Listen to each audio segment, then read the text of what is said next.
काय रे लबाडा, हा आज बऱ्याच दिवसांनी या करवीर प्रांताची तुला आठवण झाली. हो. तुला पाहिल्यावर संशय येऊ लागला. का म्हणून? संशय घेण्यासारखाच आहेस मुळी. असं काय केलं? अरे तू जिथं जिथं जातोस ना तिथं तिथं काही ना काहीतरी गाठोडं घेऊन जात असतोस. आज या करवीर प्रांतात तुझ्या आईच्या भेटीसाठी म्हणजे या लक्ष्मी मातेच्या भेटीसाठी आलायस. हा नक्कीच माझ्यासाठी काही ना काहीतरी गाठोडं आणलेलं असणार. आई, मी जिथं जिथं जातो तिथं तिथं काही ना काही गाठोडं घेऊनच जात असतो. पण आई, ते विश्व कार्याचं होय आणि सांप्रत गाठोडं घेऊन आलोय. मनात प्रश्न निर्माण झाला, त्याचं उत्तर हवंय. मिळेल ना? का मिळणार नाही? काय अशी म्हणी शंका वावरते आणि म्हणूनच तू इथवर आलायस. आई, शंका एकच, तू वैकुंठीच्या नारायणाची भार्या म्हणजे लक्ष्मी होय, मग या करवी प्रांतात कशी का? अशी म्हणी शंका वावरते. हा नारदा का? आहे, ऐकूया. जगाची पालनकर्ती देवता वैकुंठीचे नारायण यांची धर्मपत्नी लक्ष्मी वैकुंठीचा त्याग करून या करवीर प्रांतात कशी काय बसली? हा ऐक नारदा, आम्ही देवता जरी असलो ना तरी शेवटी नवरा बायको आहोत. जाणतोयस ना, नवरा बायको म्हटल्यानंतर भांडण हे प्रथम आलंच. भांडण? आई, तुमचं भांडण झालं? अरे भांडण झालं होतं आमचं. मला कसं कळलं नाही? तुला सारं ज्ञात असतं पण माझ्या मुखातून तुला ऐकायचं. हा ऐक नारदा, एक दिवस त्यांचा प्रिय भक्त भृगु ऋषी त्यांच्या दर्शनासाठी वैकुंठात आला होता. नारदा, का? माझ्या मृदमांडीवर नारायण विश्रांती घेत होते. नारायणांना हाक देऊन त्याने पाहिली पण त्याच्या हाकेला ओ नाही दिला. प्रतिसाद आणि म्हणूनच एक भक्त आपल्या देवाच्या दर्शनासाठी आला पण देव कांडोळा करतोय, दुर्लक्ष करतोय. या गोष्टीचा राग भृगु ऋषींना आला आणि तिथवर येऊन प्रभू नारायणांच्या छातीवर लट्टा प्रहार करून त्याला जागृती दिली. माझ्या समोर माझ्या सौभाग्य देवतेचा एका भक्तानं अपमान केला, या गोष्टीचा राग आला.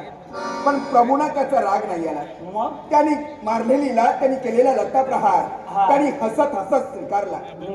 एका मात्रेनं माझ्यापेक्षा त्यांनी भक्त श्रेष्ठ मानले आणि म्हणून त्या गोष्टीचा मला राग आला. यावरून त्यांच्यात माझ्या कडाक्याचं भांडण झालं.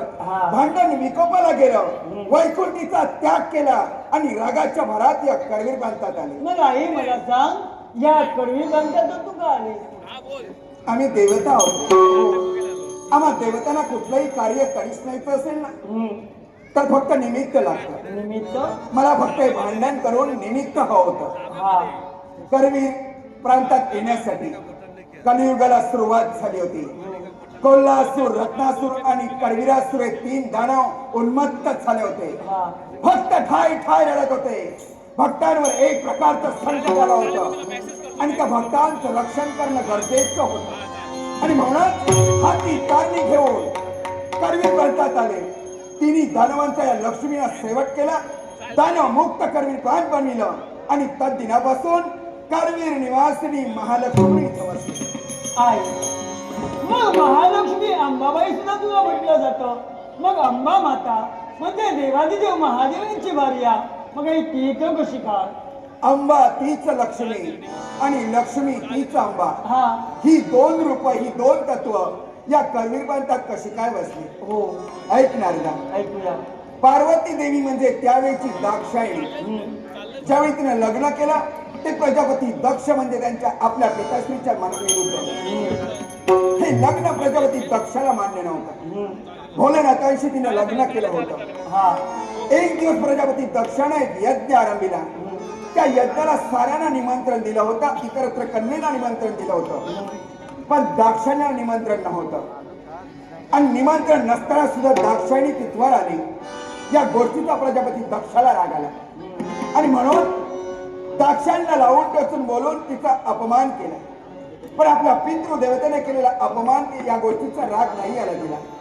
पण ज्यावेळी दाक्षायणीच्या तोंडावर साऱ्या सभामंडपात साऱ्या अतिथींच्या समोर प्रजापती दक्षानं देवादेव शंभू महादेव यांचे नाना तऱ्हेचे शब्द वापरून, भडंग भिकाराचे असे शब्द वापरून त्यांचा खडखडीत अपमान केला. अपमान? भोलेनाथांचा अपमान साऱ्यांनी पाहिला. या गोष्टीचा दाक्षाईला राग आला. राग एवढा विकोपाला गेला की रागाच्या भरात दाक्षायणीनं त्याच यज्ञात आपल्या प्राणांची आहुती दिली. आहुती? दाक्षायणीनं यज्ञात आपल्या प्राणांची आहुती दिली एक समजता क्षणी विश्वात हळूहळू बदल होऊ लागले. विश्व थरथरू लागला. बोलण्यात समजता क्षणी एक प्रकारचं रागाच्या भरात तांडव नृत्य सुरू झालं. देव देवता भयभीतच झाली. आता काय होणार असा प्रश्न सहा देवतांना पडला. मग आणि त्याच वेळी भोलेनाथ तिथवर येऊन रागाच्या भरात आपल्या जटेतून एका वीरभद्राला जन्म दिला. वीरभद्र अकराळ विक्राळ वीरभद्र जन्माला आला. जन्माला येता क्षणी वीरभद्रानं सारा यज्ञ उद्ध्वस्त केला. एवढंच नव्हे तर प्रजापती दक्षाचा शीर थोडा वेगळा केला. पण तरी शांतता नाहीच झाली. मग भोलेनाथ रागाच्या भरात त्या यज्ञात त्यांनी प्रवेश केला. हा पार्वती देवीचा शव बाहेर काढला. आपल्या कंदी घेतलेली विश्वभ्रमण करू लागले. विश्वभ्रमंती त्यांची ती स्थिती पाहून साऱ्या देवतांना प्रश्न पडला. त्रय देवतेतील एक देवता जर अशी वागू लागली, अशी त्यांची स्थिती झाली तर विश्वाचं काय होईल. त्याच वेळी प्रभू नारायणाने युक्ती लढविली. सुदर्शन चक्राला आज्ञा केली. सुदर्शन चक्रानं मूर्त स्वरूप धारण केला आणि पार्वती देवीचा शव आपल्या कंदी घेऊन जात असलेले भोलेनाथ त्यांच्या मागून त्या जाऊन त्या शवाचे 108 तुकडे केले. 108 होय ना. आणि ते 108 तुकडे या विश्वाच्या ठिकाणी जिथं जिथं पडले तिथं तिथं 108 पीठ तयार शक्तिपीठ. शक्तिपीठ मग तयार. आई त्याचा आणि याचा काय संबंध? संबंध आहे ना. कोणता? दाक्षायणीचा नेत्राकडील भाग म्हणजे पार्वती देवीचा नेत्राकडील हा. भाग याच करवीर प्रांतात पडला. आणि लक्ष्मीनं तिने दानवांचा सेवन करून जिथं नेत्राकडील भाग पडला होता त्याच जागेवरती विराजमान झाली. आणि तद दिनापासून अंबा तीच लक्ष्मी पार्वती आणि लक्ष्मी दोन रूप दोन तत्व एकाच जागेवर विराजमान झाली. आई करवी निवासिनी महालक्ष्मी अंबाबाई म्हणून जगविख्यात झाली. असुरांचा तू शेवट केला. पण आई सांप्रतची परिस्थिती पाहतेस ना. तरी असुरांचा शेवट झाला तरी माणूस दुष्ट प्रवृत्तीने वागण्याचं कार्य करतोय. माणूस माणसाला असेलतोय. माणूस माणसाला मारतोय. मग खऱ्या भक्तांचं रक्षण कोणत्या प्रकारे करतो? चिंता करू नकोस नारदा. कलियुगाला जरी सुरुवात झाली असली तरी देवता पाषाण रूपाने या विश्वाच्या ठिकाणी नटली असली तरी कलियुगासह भक्तांची जबाबदारी सर्वस्व देवतांनी आपल्या माथी घेतली. आणि म्हणूनच माझा आत्मविश्वास आहे या कलियुगात अधर्माचं आचरण करण्याला शासन करण्यासाठी आणि भक्तांचं रक्षण करण्यासाठी राखणदार येणार आहे. राखणदार आहे. पण ती वेग योग्य वेळ समीप येताच तो राखणदार येऊन आपल्या भक्तांचं रक्षण करेल असा आत्मविश्वास माझा आहे. हा तुझा शब्द असेल तर तुझ्या कृपेचा आशीर्वाद मलाच नव्हे खऱ्या भक्तांच्या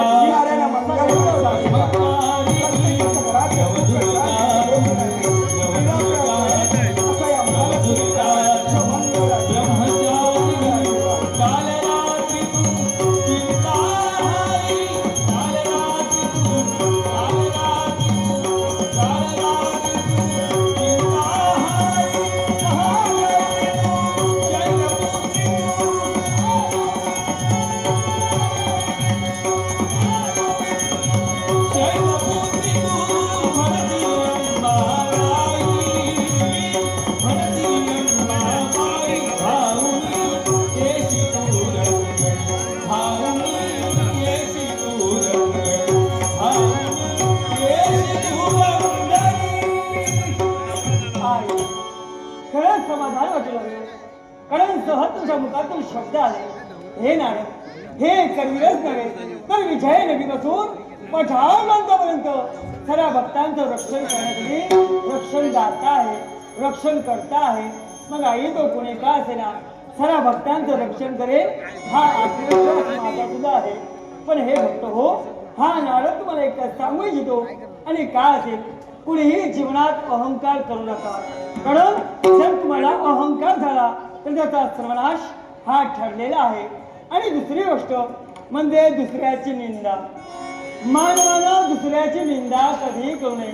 जर आपण दुसऱ्याची निंदा केली तर आपल्या जीवनातील पाप हे वाढलं जातं. आणि एकदा का पाप वाढलं गेलं तर इथंच करावं लागतं आणि इथंच भरावं लागतं. तेव्हा दुसऱ्याची निंदा न करता त्या परमेश्वराचं नामस्मरण करा. माझा देव सदैव वर्षी राहील, सदैव वर्षी राहील, सदैव पाठशी राहील.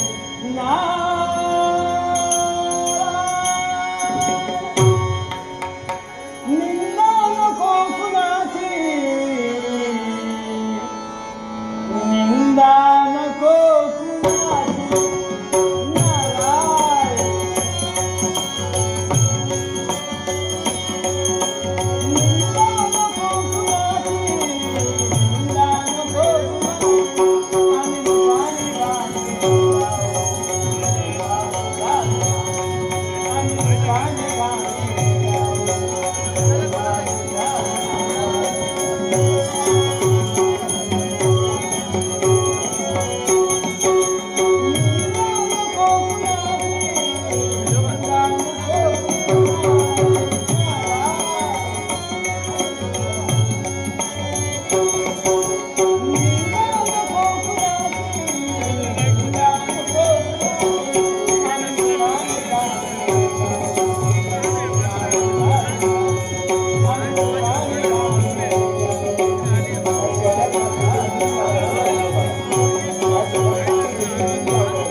राजस्यो सौ सुमेधा सतीश महाजन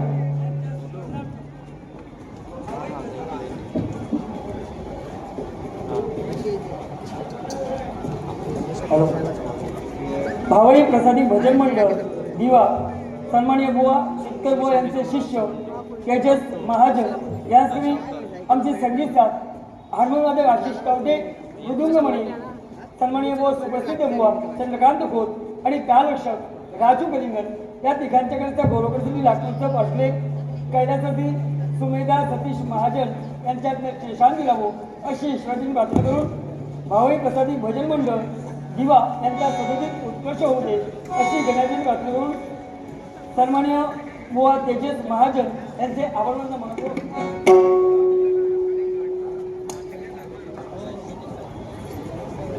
सन्माननीय विघ्नेश खानोलकर यांनी माझ्याकडे गौरव करण्यासाठी लाटूरचं पाठले सन्माननीय विघ्नेश काणेकर यांचे आभार मानून समर्पण.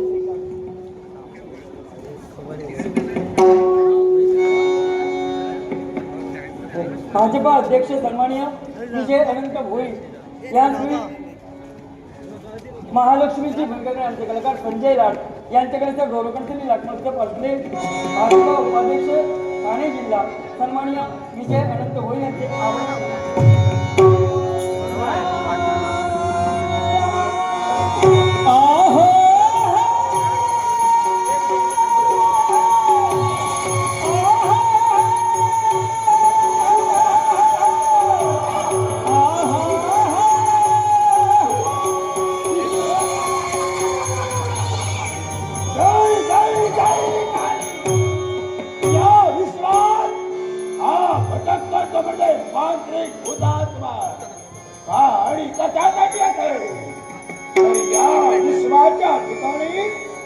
मला प्रस्थापित करायचं आहे ते म्हणजे सैतानी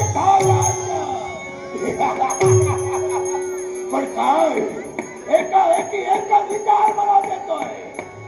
27 वर्ष मी तपो साधना करतोय. अनेक शक्ती मला प्राप्त होता पण तीच 27 वर्ष पूर्ण होता मिळालेली सारी तपो साधना फलित होते. काय करावं एकच विचार.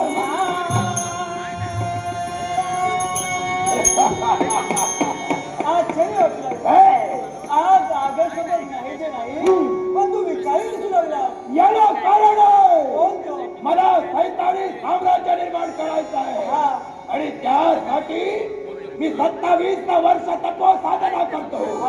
पण 27 वर्ष पूर्ण होतात सारी मिळालेली शक्ती फलित होते.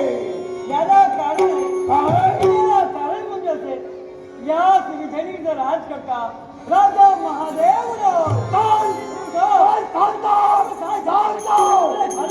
राजा महादेवराय आणि माझा काय संबंध आहे ना संबंध.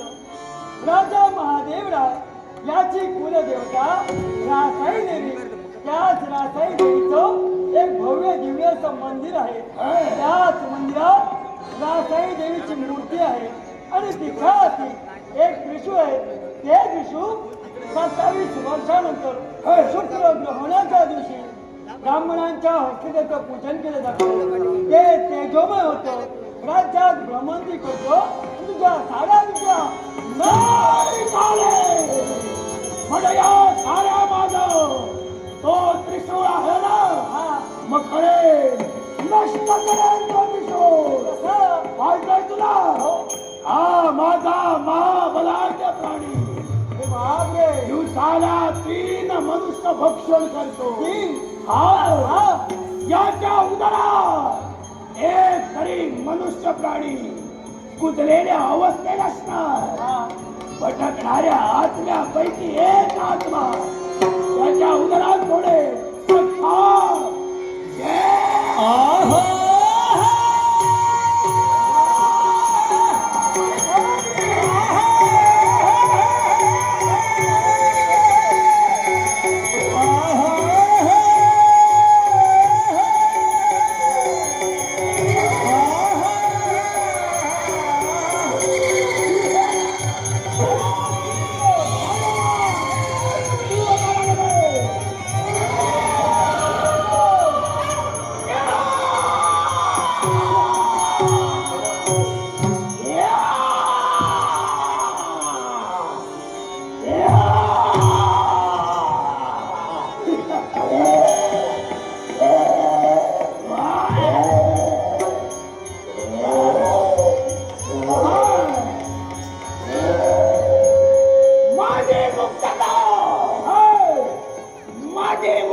मला तू स्वातंत्र्य दिलंय पण हे अर्धवट स्वातंत्र्य नकोय मला. मला पूर्ण स्वातंत्र्य हवंय. तुला पूर्ण स्वातंत्र्य मिळेल.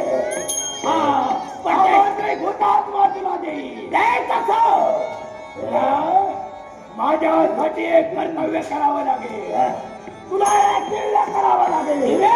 हो, असं कोणतं? या विश्वात उज्जैनी नगरी आहे. एक राधाई देवीचं मंदिर आणि त्या मंदिरात एक त्रिशूळ आहे. तो तुला उद्ध्वस्त करायचा आहे. देवीच्या मंदिरात असलेला त्रिशूळ, तो त्रिशूळ उद्ध्वस्त केल्यानं काय साध्य होईल? साध्य होणार या विश्वात कैतानी साम्राज्य आणि तुला मिळणार पूर्ण स्वातंत्र्य. असं असेल तर निघालो त्या देवी.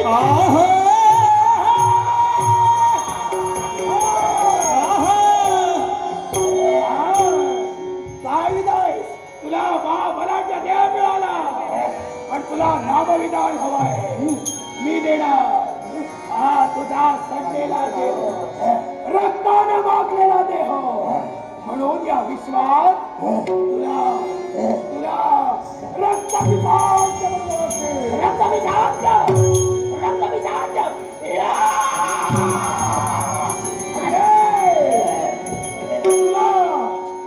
शस्त्राची गरज आहे आणि देणार हे शस्त्र घे.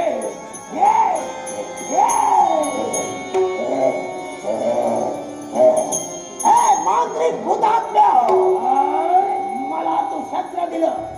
आता या शस्त्रानं माझ्या समोर होईल त्याचा सर्वनाश करून त्रिशूळ उद्ध्वस्त.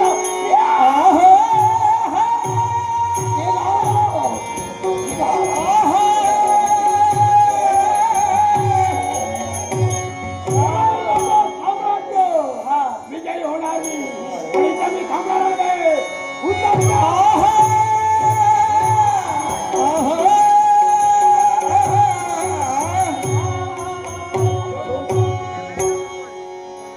तुम्हाला काय वाटलं? मी चांगला मार्ग लागला मुळेच नव्हे, एकंदरीत निरीक्षण केलं, अहंकार दिसू लागला. मग या अहंकारच्या वादा कसं शांत करावं हे मी जाणतोय. पण हे मानवा, तू तुझ्या जीवनात अहंकार करू नको. कारण माणसाचं जीवन हे क्षणभंगूर आहे आणि हे जीवन देऊन असणार कुणी दुसऱ्याची गलती भांडू नका. कारण जर दुसऱ्याची भांडण्यात जर वेळ घालवला तर आयुष्य आपलं असंच जाणार. तेव्हा दुसऱ्याची भांडणतंटा न करता त्या परमेश्वराला नमस्कार करा. माझा देव सदैव बनशी राहील, सदैव बनशी राहील, सदैव बनशी राहील. ना